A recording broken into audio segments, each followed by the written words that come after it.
Let me ask you something. What's the only team in the entire NBA that hasn't signed a single free agent this offseason?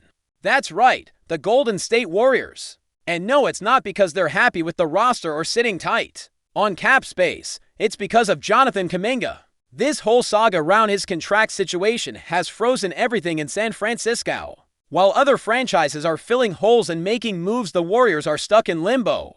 All because of one man, and today in the middle of the NBA's dead zone. No summer league, barely any trades, a few scattered rumors. We finally got something concrete. According to multiple sources, the Warriors made their best offer yet to Kuminga, a 2-year deal worth around $40 million. That's $20 million per year. That's the number we're working with here. And guess what? Kuminga turned it down, flat out rejected it. So now naturally the debate is on, was that a fair offer? Is he worth more? Or are the Warriors being degenerate already? To figure that out, let's zoom out for a second. Let's look at the rest of the league, specifically at players who are earning around the same amount annually, that $20 million per year mark. Guys like Jarrett Allen, Lonzo Ball, Josh Hart, Alex Caruso, Dylan Brooks, Aaron Gordon, Kyle Kuzma, Andre Hunter, and Mikal Bridges. These are players who've either carved out a solid role or flashed enough promise to earn a sizable check. So how does Kuminga stack up? First, let's talk numbers. Jonathan Kuminga just finished his 3rd season, or more accurately, he survived it. An ankle injury kept him out for a big chunk of the winter, especially from December to February, and overall he missed over 30 games. Despite that, he put up solid numbers, 15 points for rebounds to assists per game. That's not nothing. In fact, it's quietly solid, especially on a team where he's not the first, second, or even third option offensively. If you take his entire career into account through 4 NBA seasons, Kuminga is averaging 12.5 points for rebounds, 1.3 assists, in roughly 22 minutes per game. Not exactly all-star numbers, but not bad for a 20-year-old who's been trying to find his place on a roster that's always been winnow championship-er-bist. Now compare that to someone like Lonzo Ball, completely different position, sure. Lonzo is a point guard while Kuminga is a versatile forward, but when it comes to production and contract trajectory, there are some interesting parallels. Lonzo's first 4 seasons around 11 to 12 points per game, 6 assists, 6 rebounds. More complete, more involved in playmaking, but less aggressive offensively. Shooting-wise, Lonzo started shaky but steadily improved, eventually reaching around 34 to 35% from 3. Kuminga sitting at 50% from the field and 33% from deep. He's a slasher, a finisher, not a floor spacer, and he plays like it. Now let's talk money. Lonzo's salary in his 4th year was just under $20 million. Right around the range the Warriors are offering Kuminga now. His total cash earnings by then $6 million, $7 million, then up to $11. And finally $18 million. That big jump in 20 didn't come until he had proven himself to be a two-way asset, even with injury concerns. So considering that, offering Kuminga $20 per year right now might be more of a leap of faith than a reward for proven consistency. Then there's Josh Hart. Similar position, more of a hustle guy. Hart spent his early years bouncing between the Lakers and the Pelicans, never really averaging more than 10 points per game in his first few seasons. Rebounds and assists sure solid, but nothing eye-popping. By year 3 and 4 he picked it up, pushing toward 6 rebounds per game and becoming a valuable rotational piece. Still, his scoring never touched what Kuminga is doing now. And yet Hart now earns somewhere between $18 and $20 million a year. It took him longer to get there though. Early contracts were much lower, $4 to $7 million annually. He had to grind, prove his worth, then secure the bag. Kuminga, on the other hand, is getting a shot at big money early and turning it down. What about Alex Caruso? He's another name in that same pay bracket. Caruso worked his way up from the league, became a fan favorite and a respected defender, and now sits around $18 to $20 million a year in salary. But again, it took years. His production, points, rebounds, field goal percentage, all lower than Kuminga's across the board. The only place he clearly wins is in defense and leadership. Caruso is one of those guys every contender wants in the locker room. But when you stack up raw numbers and ceiling, Kuminga clears him easily. Caruso in year 4 was making under $10 million. So is Kuminga being overvalued or simply fast-tracked because of his upside? Now here's where it gets interesting. Kyle Kuzma. Kuzma is probably the closest comparison stylistically and statistically. Came into the league hot, big-time rookie year with the Lakers, looked like a star in the making. Then as LeBron and AD took over, Kuzma's role shrank and his numbers dipped. Still, he averaged about 13 to 14 points per game to assists, 5 rebounds, shot 33% from 3 and low 40s from the field. Very similar to Kuminga. In year for Kuzma was making about $13 million. Then after leaving the Lakers and proving himself again in Washington, boom, massive jump. Now he's pulling in $25 million per year, so if Kuzma had to reestablish himself to get paid and he had better first-year production than Kuminga, why is Kuminga already in the $20 million conversation potential? Simple as that. GMs look at Kuminga and see someone who hasn't even scratched the surface. Athleticism, strength, explosiveness, age, it's all there. What's missing is consistency and a defined role, but the Warriors aren't just paying for what he is, they're betting on what he could become. Let's finish this first sweep with Jarrett Allen. Big man, different position, but a useful benchmark. Allen spent his early years in Brooklyn, came off the bench a lot, slowly worked his way into the starting lineup. His numbers around 10 to 11 points, 1.5 assists, 7 rebounds. With excellent efficiency, 58 to 60%. From the field, no three-point game but dominant in the paint. He didn't reach the $20 million range until his 5th year, once he became a key piece in Cleveland. And even now Allen is a central part of that team, a foundational player. Kuminga isn't that in Golden State, at least not yet. That's the core issue here. Kuminga is talented, sure. Explosive, no doubt. But on a team with Steph Curry, Draymond Green, and now a more involved Moses Moody and Brandon Podziemski, Kuminga's role is still undefined. He's not the guy. He's not even the second guy, so if you're giving him $20 million a year, what exactly are you paying for his current production? Not quite enough. His future potential maybe. But that's a gamble and a pricey one. Now factor in this: salary cap inflation. Every season the cap goes up. Contracts look huge one year and pretty normal the next, so what feels like an overpay today could be average money tomorrow. That's part of the calculation, but still the Warriors aren't giving that kind of cash lightly. They want at least a first-round pick back in any sign-and trade involving Kuminga. That tells you they still believe in his value. They're just not sure they want to be the ones paying for the breakout. And let's not ignore the potential trade partners floating around. Sacramento has been mentioned. Phoenix too. If Kuminga lands with the Kings, someone like DeMar DeRozan may be the odd man out. Keegan Murray, that would be a dream return for Golden State, but let's be honest, not happening. Malik Monk, possible but not guaranteed. The Suns there, not even holding a first-round pick to offer. It's all complicated, and the Warriors are threading a needle here. They want to retain value.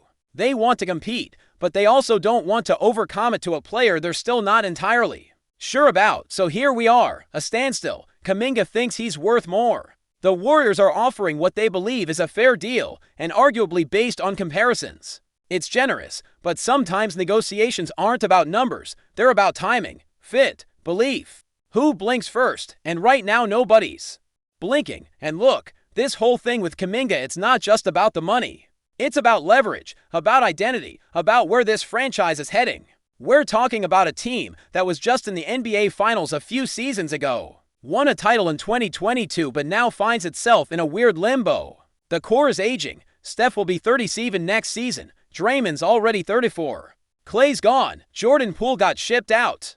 And now you've got this young talent in Jonathan Kuminga, who's supposed to represent the bridge, the future of the franchise. The question is, do the Warriors really believe in that bridge, or are they already thinking about tearing it down? Think back just a couple years. This team had what people were calling the two-timeline plan. Remember that the idea that they could compete now with the veteran core, while simultaneously developing young guys like James Wiseman, Moses Moody, and of course Jonathan Kuminga. That dream died fast. Wiseman is gone. Moody's still trying to find consistent minutes, and now Kuminga, the crown jewel of that youth movement, might be on the verge of walking out the door too. Or worse, being forced out over a contract dispute. And that's the part that really makes you pause. Because on the surface, yeah, $20 million per year is a fair offer. Maybe even generous based on his current production. But this situation isn't about averages. It's about trajectory. Kuminga has shown flashes of being something special. A 6'8" wing with explosive athleticism, improving footwork, and the physical tools to guard multiple positions. That's rare. That's valuable. That's the kind of profile that usually gets paid. But what he hasn't shown, and this is where the Warriors are likely hesitating, is consistency. Let's be honest, some nights Kuminga looks like the best athlete on the floor. He'll give you 20 points on 10 for 13. Shooting throw down to monster dunks, lock up a perimeter scorer, and leave everyone saying, man, this guy is next. But then there are games where he disappears, where he plays 16 minutes, racks up a few fouls, turns the ball over twice, and ends the night with 6 points on 4 shots. That's what's scary for a front office, especially when you're staring at a luxury tax bill that's already sky high. Joe Lacob and the Warriors ownership have never been shy about spending. They've led the league in payroll multiple times, but even they have a limit. They've made that clear, and with the new CBA penalties around the second apron, loss of mid-level exceptions, trade restrictions, limited flexibility, every contract now has weight. So it's not just about whether Kuminga is worth $20 million. It's about what that $20 million prevents them from doing elsewhere. And look, if you're Kuminga's camp, you're playing this smart. You know the Warriors are in a tight spot. You know there are teams out there, Sacramento, Orlando, Indiana, maybe even Detroit, who would throw a big deal your way just for the upside. So rejecting the 2-year $40 million offer, it's a gamble, sure, but it's also a bet on himself, a message that says, I'm not just a role player. I'm a future star. Pay me like one, or I'll find someone who will. The tricky part is both sides are right. The Warriors are smart to be cautious. Kuminga has not proven he can carry a team. He's never been a number 1 or number 2 option for more than a stretch of games, and even when he was there were growing pains. Missed rotations, poor shot selection, defensive lapses. On the flip side, Kuminga is also right to feel like he's being underutilized, because when they've actually given him the ball, when they've run actions for him, when they've let him play through mistakes, he's produced, and he's only 21. Think about that for a second. 21. He's younger than some incoming rookies. He's played for seasons, learned under one of the most complex systems in the NBA, played meaningful minutes in playoff games, and has a ring. That experience matters. That maturity matters. So yeah, it makes sense that his camp is saying, let's talk longer term. Let's talk bigger number. I'm not a project anymore. And then you've got the sign-and trade whispers. The Kings and Suns have been floated as possibilities, but the details complicated. Sacramento has some interesting pieces. Davion Mitchell, Malik Monk, maybe even draft picks, but would they really give up someone like Keegan Murray? Doubtful. And the Suns, they're a set poor. They've got no first-round picks available, very little cap wiggle room, and a roster full of veterans. The Warriors want value. They're not just going to dump Kuminga for a backup guard and a couple of second-rounders. Let's not forget, this guy was a top 10 pick, a lottery talent, an NBA champion. They're not letting him go for nothing. So unless someone's willing to come to the table with a legit offer, a young player with upside or a future first-round pick, the Warriors may have no choice but to ride this out. And that might not be the worst thing, because let's say the Warriors don't trade him. Let's say they keep him on the final year of his rookie deal. That gives them one more season to evaluate.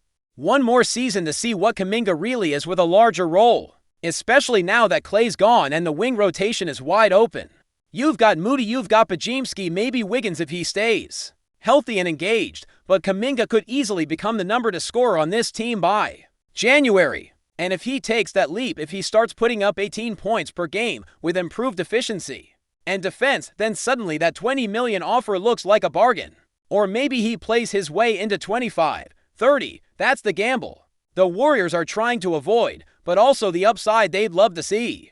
This is where leadership becomes critical. Steve Kerr is walking a tightrope here. He needs to keep Kuminga engaged, empowered, but also accountable. That's not easy with young players, especially ones in contract years. Every minute matters. Every possession matters. Every DNP is going to feel personal, but if Kerr can thread that needle, develop Kuminga without overpromising, it could pay off huge for both sides.